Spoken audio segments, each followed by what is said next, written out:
ہمارے ملک میں جس کو ہمارے بزرگوں نے اپنے خون پسینے سے انگریزوں کی غلامی سے آزاد کروایا، بے شرمی کی حد ہے کہ تم آج ہم سے کہہ رہے ہو کہ بتاؤ تم بھارت کے شہری ہو یا نہیں ہو۔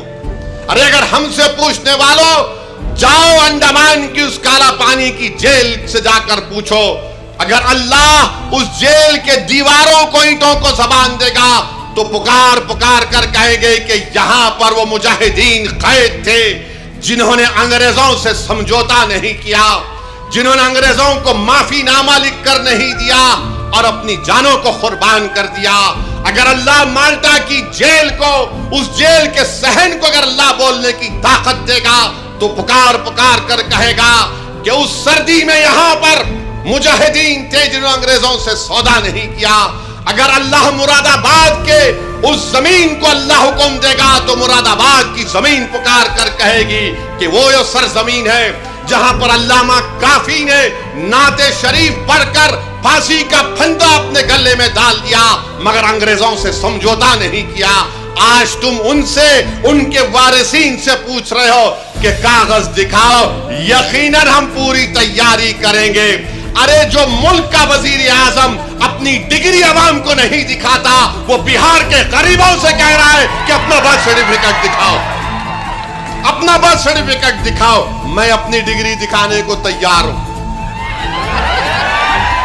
کیونکہ اس کے بعد کوئی بولیں گے آپ دکھاتے کیا؟ میں ڈگری دکھانے کو تیار ہوں۔ مگر آج آپ ان غریبوں سے کہہ رہے ہیں، بہار کے سیمانچل کی سرزمین کے بسنے والے غریب مسلمان نوجوان، 6-7 لاکھ نوجوان تو حیدرآباد میں، بمبئی، ممبئی میں، پنجاب کی کھیتوں میں، دلی کے ہوٹلوں میں کام کرتے ہیں، اور وہ کہاں آئیں گے وہاں پر؟ وہاں سے نکل کر آنے کا ان کی 1 مہینے کی قریب تنخواہ اس میں صرف ہو جاتی ہے۔ تو بہرحال آپ کو میں باخبر کر رہا ہوں، آپ تیاری کر لیجئے۔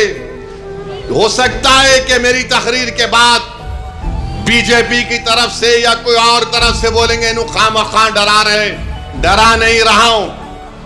یہ الیکشن کمیشن کے ویب سائٹ پر ان کے جتنے نوٹیفیکیشن ہیں وہ آپ پڑھ لیجئے، کیونکہ اختر الایمان ہمارے بہار کے صدر نے خود سپریم کورٹ میں کیس ڈالا ہے۔